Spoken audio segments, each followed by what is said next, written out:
So it's almost like my biography. Yes, ma'am. Woo. That's what happens when you get to work with a history teacher. You know? History government, yeah. So are we good there, dear? Mm-hmm. You ready? Ready. Okay. Good morning. It is the... No, it's not. We'll just start that again. When is it? Okay.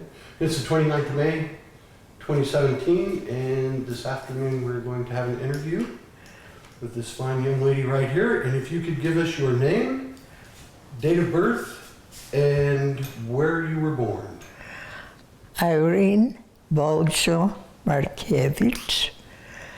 and I was born in Rovno, Poland, on January 12th, 1926. 1926. Yes. Give us some of the earliest memories you have of living in Poland. Oh, my earliest memories were when my parents took me up. We were going to church every Sunday, but after church we had like horse and buggy driving us home, or if we walked, because we didn't have no cars. When we walked, we stopped in some nice place for coffee or hot chocolate and stuff like that, and cake. That was my best memories that I remember. Or when I got some money and I could go myself, go get some candy or something. Now, did you grow up in a village, or were you on a farm, or? No, I was in Rovno. It was like bigger city on that part of Poland, because Poland had, like in the United States, you have your states, and in the States you have your counties. So it was like different. It was like it was Volyn, Polesie, and other name, of the parts of Poland. So some parts didn't understand what the other parts were. I was in East Poland about 35 or 40 kilometers from the border of Russia. And 40 kilometers is about 24 miles, just for the conversion on that. Yeah. Now, what did your dad do? But what did your father do for work? My father had a business. He was had a store, and he was making like all sausages, hams, bacon, and stuff like that. And so we were doing pretty good. At first, when I was little, we had one store, but then he opened another store, so we were doing pretty good. And we had a house built that was the bricks, old brick, and he was putting on foundation the like railroad tracks, because he wanted to make first floor and then later on raise and make second floor yet. So it was a pretty big house, and we had some people that worked for us. And I was the boss because I was the youngest one. How many brothers and sisters did you have? I had 2 brothers and 3 sisters. My oldest sister was like 15 years older than me, then was 13 years older than me, then was 11 years older than me, then my brother was 9 years older than me, and the youngest brother was 6 years from me. So they didn't expect to have any more children. Right, pretty long. But there I am. How about school? Well, I went to school when I was about 6 at first. I went first like to preschool, and before even that, my parents let me at home to do some, writing and things like that. So when I went to preschool, it was really easy for me to learn reading and writing. So I didn't have no problem with schooling. And then after that, I went straight to second grade. Not even in the beginning. In those times, they didn't have enough schools.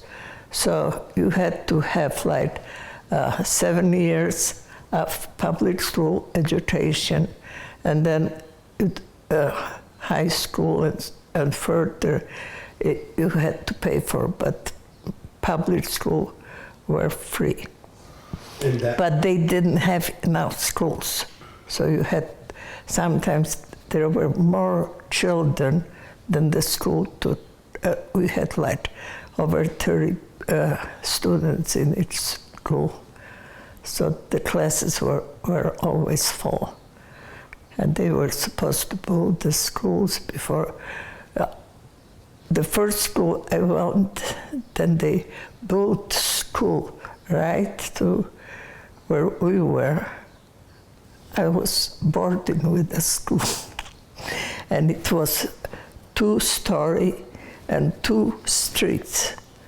So it was one school on first floor, another school on the second floor. So when I was going to school, when I heard the bell, I was going to school. That was great. I loved it. And at the same time, my sister, that was 13 years old, she finished to be a teacher, and she was on the first year, like apprentice or whatever. So I was in 3rd grade, and she was in 5th grade teacher. So it was fun. And she let me sometimes, show me sometimes when she was correcting some teams, she had papers to correct what the kids were writing. She will show me what the mistakes were. So it was good for me because later on I knew not to make those kind of mistakes. And then after a while, by the end, she said she would give me paper, tell me where are the mistakes. So that was fun.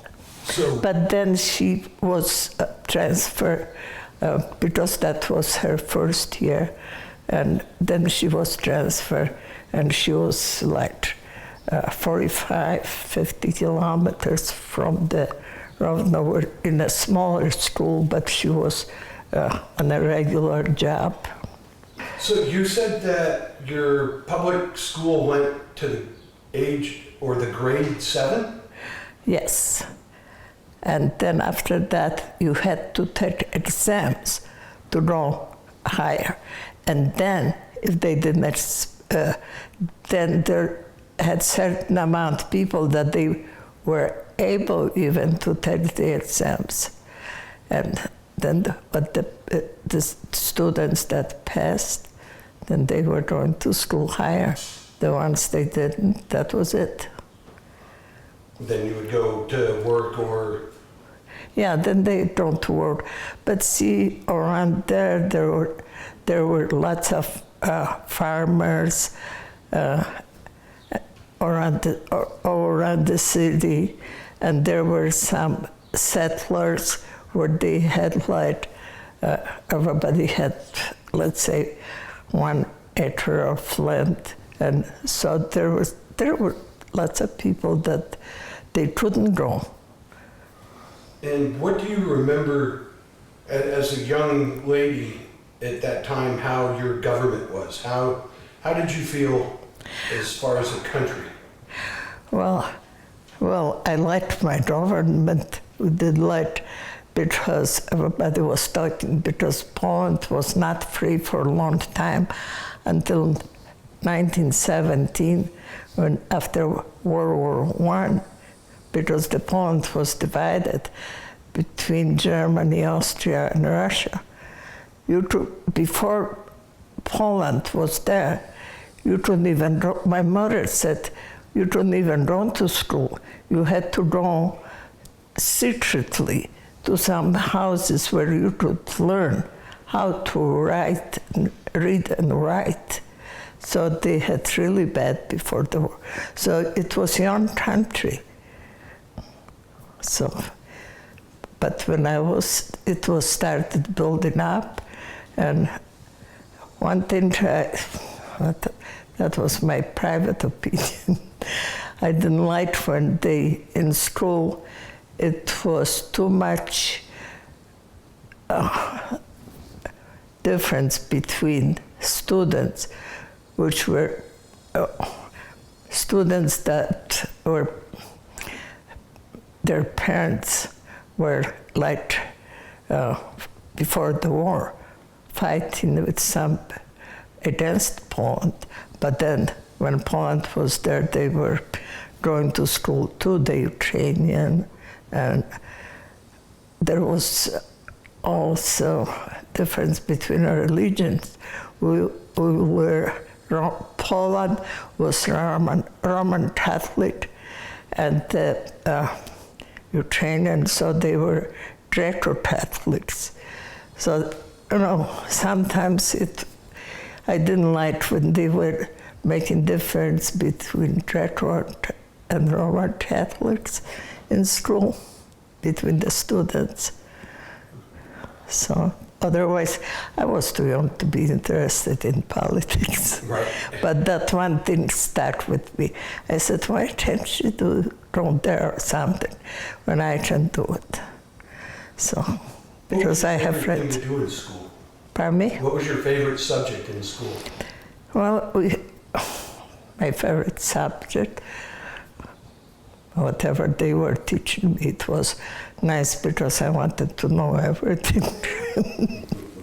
But I think math, algebra, that was later on, already in like high school. It was so easy for me. So then, when you finished school, what did you do after school? After I finished school, I had friends, and sometimes we went to library, or just for a walk, or on vacation. I was playing, one year I had a girlfriend that every day we went playing tennis. And it was in a park, the tennis court, and you had to go really early or else it was taken. So we got up early, and then we had different things, play games, different kind of games. So then after school, you vacationed, you walked, you went to the libraries and stuff. When did you marry? Oh, I married when I was in Germany. And how old were you? I was 24. 24. And Oh, well, yeah. what were you doing in Germany? In Germany, oh, that is way back when I went through Green border to the part that the Germans had. And I was working there. There was a place, when I went to the Green border, which was actually illegal. I had, Polish all the documents and everything, so I could go to work. And it was a place where they were teaching you, like, for something in the kitchen, something it was like for guests coming in the woods, all different cabins and stuff. They had to be prepared for people to come. And at that time, there were lots of Jewish people working over there too, because they were trying to evade the Germans, because they had, in Warsaw, they were catching them on the street and putting them in the, I forgot, the Gestapo was taking them up, because they had even wear on their clothes marks, yellow marks, circles, and they put them. It was not the concentration camp, but it was a certain place that they had to be. They couldn't go from there too much or anything like that. So they would come probably through the paid up something that went to work over there. So some people nice, educated, and so they were washing the windows and doing stuff. So. You brought up the Second War. What are some of your memories of World War II? Well, it started in 1939. The Germans were, we had to dig ditches to, when the airplanes coming and bombing, and every time the sirens came up, people had to go to the shelters and stuff like that, which was terrible. And that's the worst thing it was. But in Warsaw it's even worse, because there was Polish underground, and then let's say if one German was killed, they would kill 100 Polish people and then put the list of their names on the bulletins. They have kiosk, round kiosk with all the names who was killed, because this one was killed. So when I was in Warsaw, I saw those kiosks and I read the list. It was terrible. And how old would have you been at that time?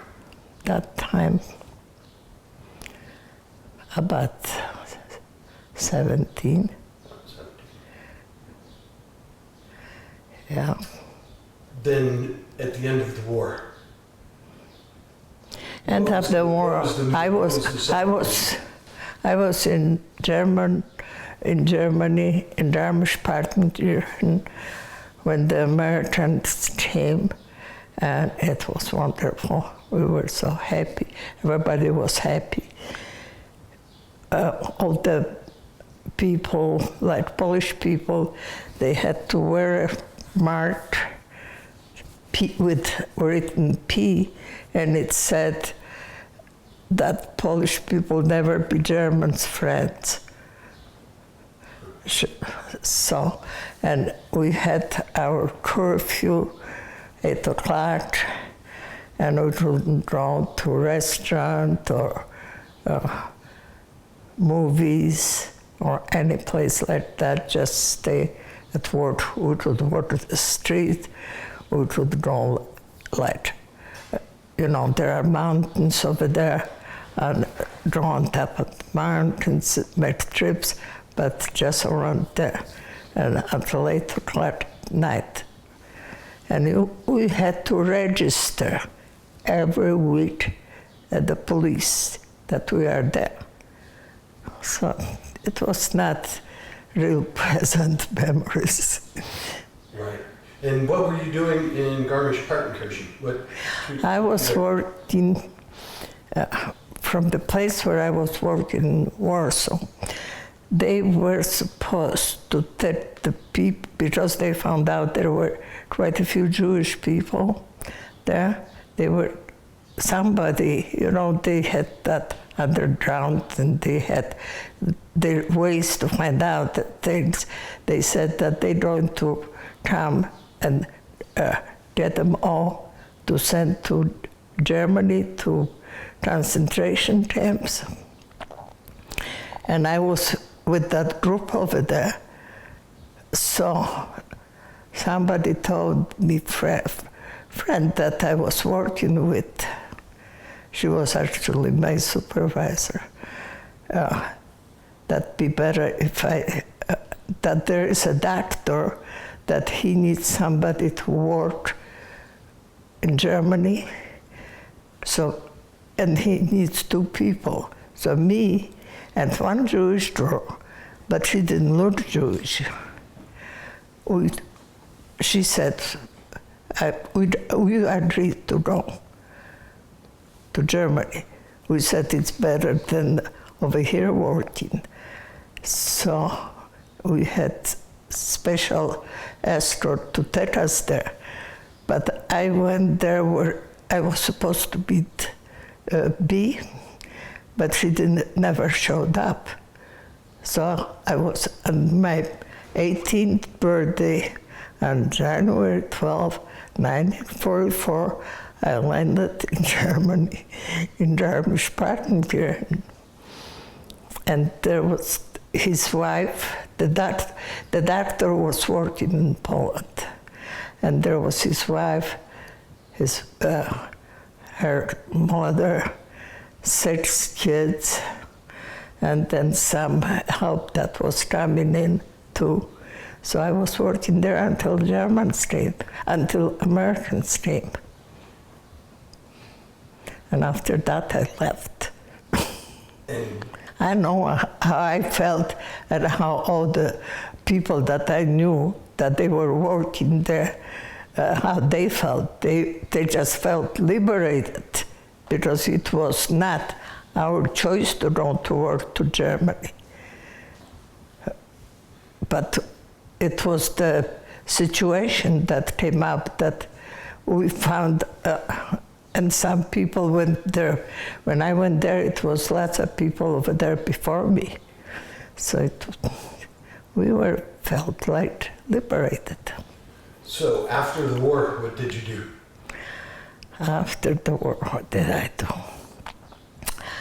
Well, I had to go to work. So they opened in the Epsa Hotel.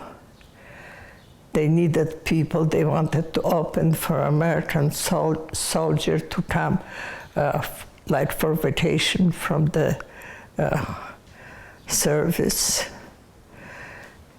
Every group was coming like for 1 week. They were staying because it was beautiful location, beautiful hotel, like 250 beds, 250 rooms, 2-story. And I loved it because they had music, dancing, and some singers from America were coming over there, meet the stars, and they did music.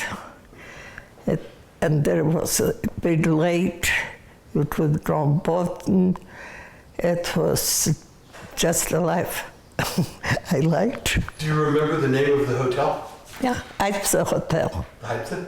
Ipsa Hotel, yeah. I remember that. I'm still friends with the 2 sisters, and her parents were there. And I'm still friends with the 2 sisters. They live in Louisiana, Baton Rouge. We meet almost every year. I was there last year when they had the floods. So it's nice. They have nice life. And The life changed after the war. And Garmisch-Partenkirchen is beautiful. Yeah. It's, Were you there? yes, ma'am. I've been there before. To Poland. We went through Germany, and we stopped in over there. We went to Zugspitz, and we went to Garmisch, and we went to Drynau. And Mark, he still remembers, he said, in Drynau, when we went in that, it was that, their style, he had those down comforters, down pillows. He said, I slept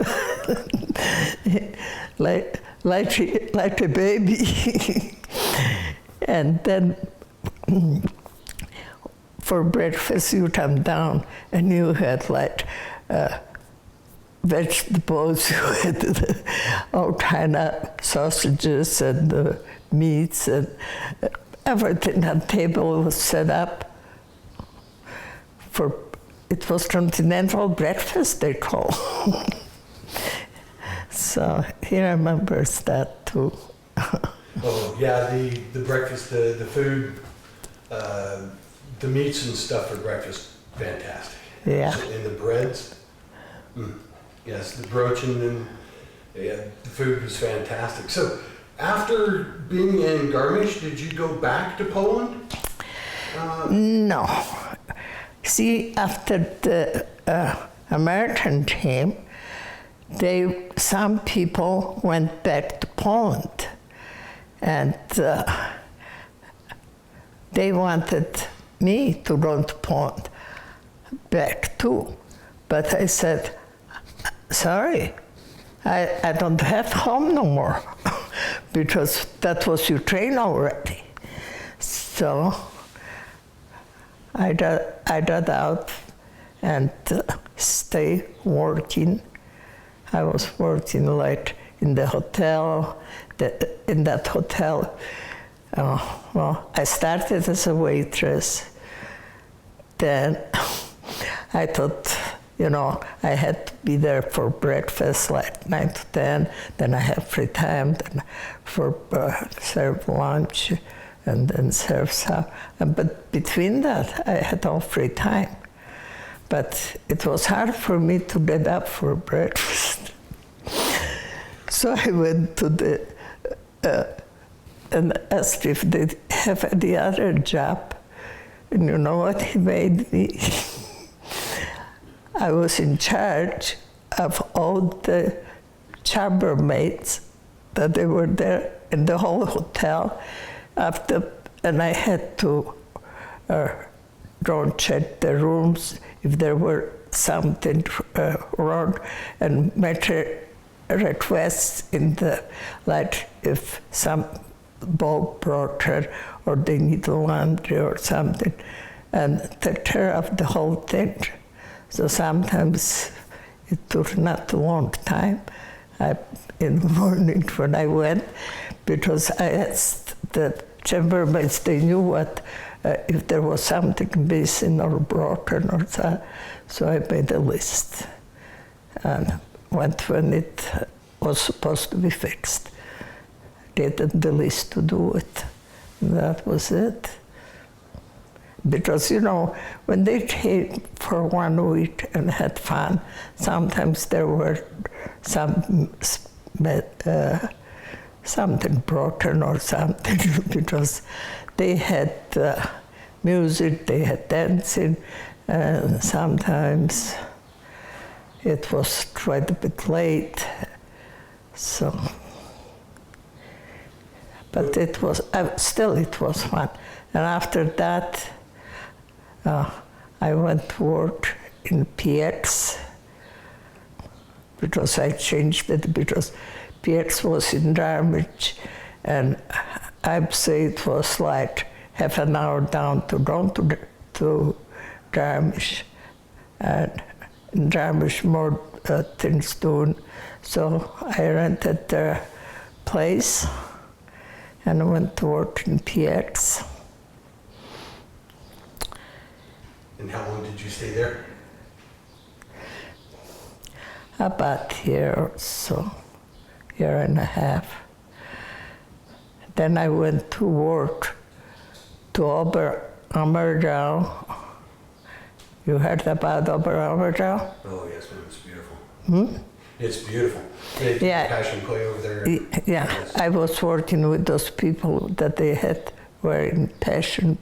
You know, they were drawing their hair and everything was natural. So at that time I was there, and that's where I met my husband, because he was working in the same place. And then I went to Canada. Canada? Over out to Canada? To Montreal, because we were planning, I was engaged, and somehow that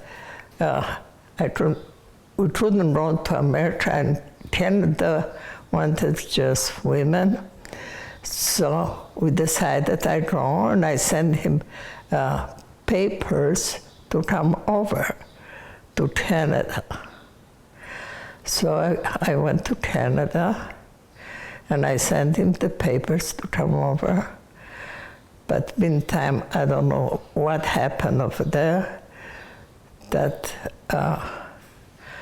Canada probably had enough men, didn't want to. So I said, I'm going back to Germany. If they didn't let him to come over, let him come over to Canada. I said, well, I'm going back to Germany. So I went back to Germany, and we got married, and that was it. When you were going in between Canada and Germany, how did you go? On a ship or? On a ship. I was going on a ship. What did they have? UNRWA at that time. That was going to pick up immigrants to go to America. So it was empty ship. Me and one lady that was going to Geneva. She was, we had cabin together, and she was working for UNRWA, that organization that helped refugees, if you remember. And so I had beautiful time on the ship. She taught me how to play canasta, and one time during the night, though, it was storm, so I was sleeping in the boat goes like this, and they gave her on the way fruit basket. And all of a sudden, all the fruits is drawn up for. But I didn't even want to get up. I said, I'm tired. How long did it take from the U.S. going back? From U.S. to go back? Well, I landed back in Germany in 1950. In 1951, we came to America. And we started our life here. And it was, and my first son was born like, since I came to Buffalo, we came to Buffalo, a week later, my son was born, on 4th of July. So when you came to the U.S., did you go through Ellis Island, or where was your immigration point when you came into the U.S.? In New York. New York? Yeah. We stayed in New York about 5 days because we had to have a sponsor, and the sponsor already had somebody, so we could go any place we want to go. And since when I was in Canada, I was taking Polish paper they had in Buffalo. They were sending to me. And I said, let's go to Buffalo. There's a lot of Polish people and so on. So that's why chose Buffalo because we could draw any place at that time in America. And how long did you stay in Buffalo? I'm still in Buffalo. You're still in Buffalo, so you're just out visiting Tucson now? Oh yeah, oh yeah. And I'm still there. We put our roots there. What are your early memories of Buffalo?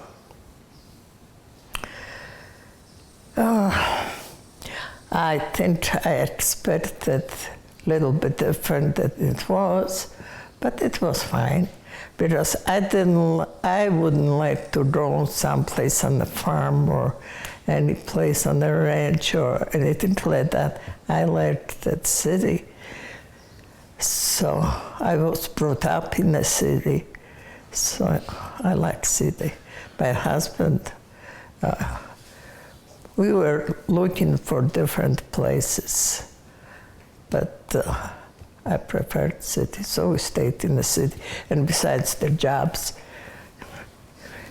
they help him to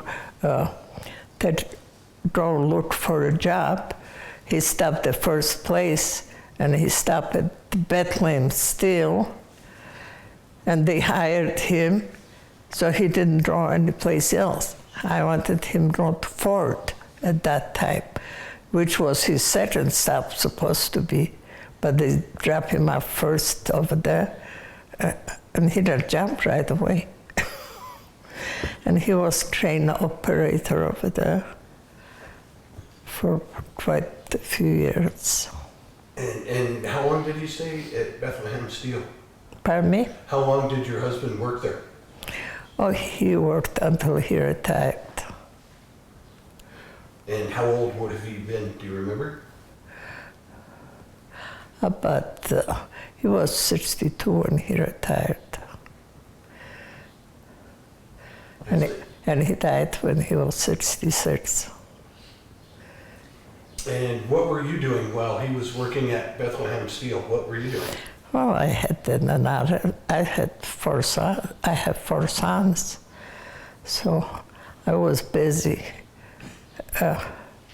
keeping home and things. Sometimes I had, like they went on strike, I went, got some job at sewing, which I knew how to sew.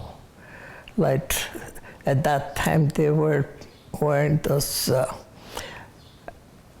for weddings, gowns and stuff like that. So I tried all different things. That must have been quite the difference from Poland to a steel mill and strikes. Yes, it Because was. you didn't strike in Poland, that was a bad thing to do. But in the United States, they wanted better wages, they wanted better pay, and better conditions to work in, so we would strike. What did you think about when these people went on strike? What did you think of that? I didn't like it because every time if they went on strike, they lost more than they did, because if the prices, if they did got more money, all the prices started going up. So it didn't make sense to me. And then, when the prices going up, you lose more on cost of living than you gain, and especially when you are like 2-3 months on strike. So I didn't like it at all. So I liked when Truman was there, and he said, going back to work, no strike. Right, yeah, my father was a union man. Yeah. And when they would strike, it was, you're right, there's no way you could, there was just no money. Would you like a drink? Would you like to take a drink?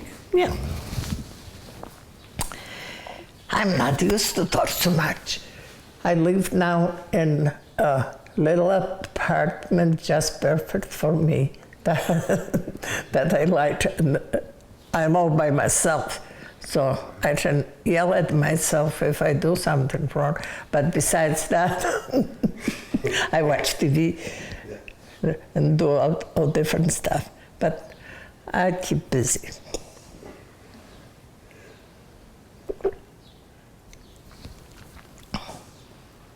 What are some things that you're doing now? Hmm? What are some hobbies that you're doing now? What are you up to now when you're at home? Oh, I play pinochle, I play euchre, I play poker. I used to go dancing like 4 times a week. So, what do you see you doing? You know, you have how many sons? 4? 4. And when they were growing up, Well, how was life being a mother of 4 boys, right? yes. Well, I had my first son, then I wanted girl, then I had second son, and I wanted girl, and then I had a third son, and I said, that's it. I'm finished. Even doctor said that. And then, like 7 years later, I got married. So I was so happy because at that time I said, I just want the baby to be healthy, because at that time they would have something that they were getting, that the babies were born without arms or legs or something like that. And I said, as long as it's healthy baby, that's all that I want. And I had a healthy baby, and he's the greatest. What are your fondest memories of your boys? Well, there were, with which one, there are some fondest memory. But, it's so many that I wouldn't know what to choose. Oh, when we were going on the picnics and we all had fun, and see them all happy and running when they were small. But when they started being teenagers, and when the hippies started and stuff like that, it was a little bit different story. But still, everybody wound up really good, because my oldest son, he's a mechanical engineer. He had master's degree in mechanical engineering from Rensselaer. And my second son, he was a little problematic, and he was always doing what he wanted to do, not learning in school and stuff like that, but that he was very smart. When the exam came by the end of the year, he passed them all with flying colors. So I couldn't complain. And then he is now retired, and he lives with his wife in Arizona. And the third one is still in Buffalo, the only one. He had two sons, and Mark has 2 sons. So I have grandchildren, and I have grandchild in Buffalo, and I have grandchild. They are from my granddaughter that is now in Las Vegas. She just was visiting here. And I have very nice family, and everybody's doing good, no problems. I've got to ask the question. Yes. You mentioned the hippies. Tell me about the hippies in your day.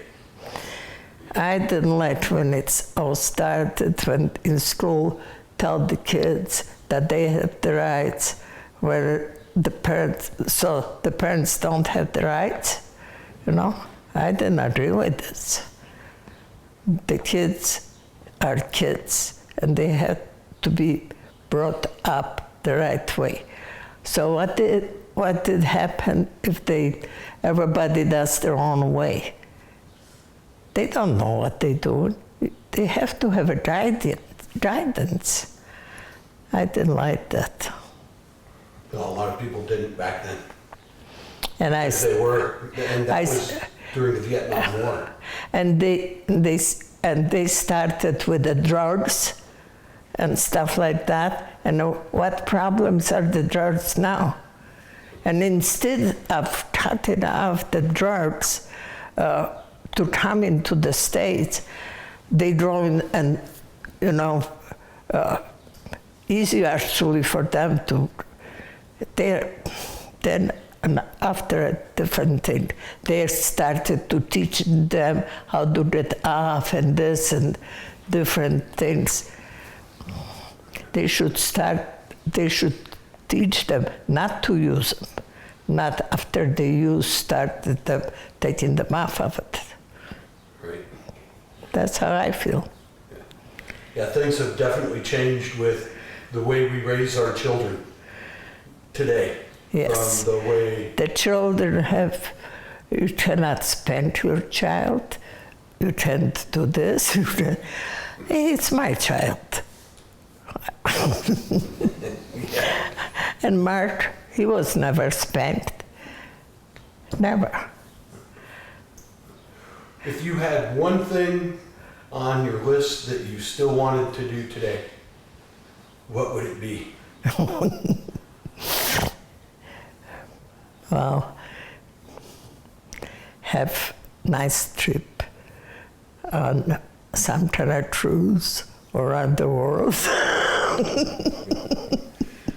Or they have nice music and everything. A nice world cruise. That sounds like a great idea. That idea myself. Oh, see?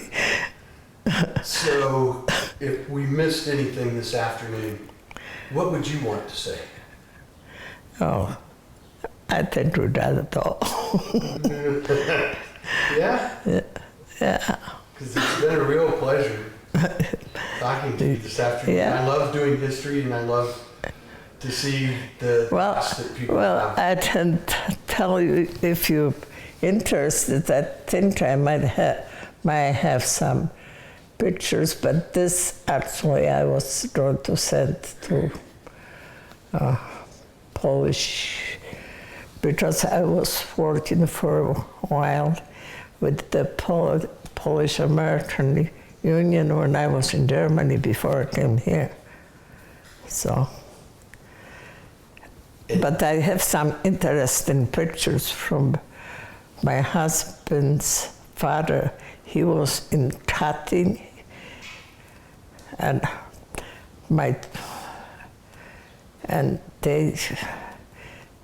he has some pictures from some people that were in the government and stuff like that. So, but That I might be don't. something interesting to throw in some stills along with the video. Yeah, you said you were gonna get those on a, Yes, I can Yeah. put them on a thumb drive for you. yeah. Irene, thank you. I thank you for asking me questions. Made it easier for me to think. Thank you so much.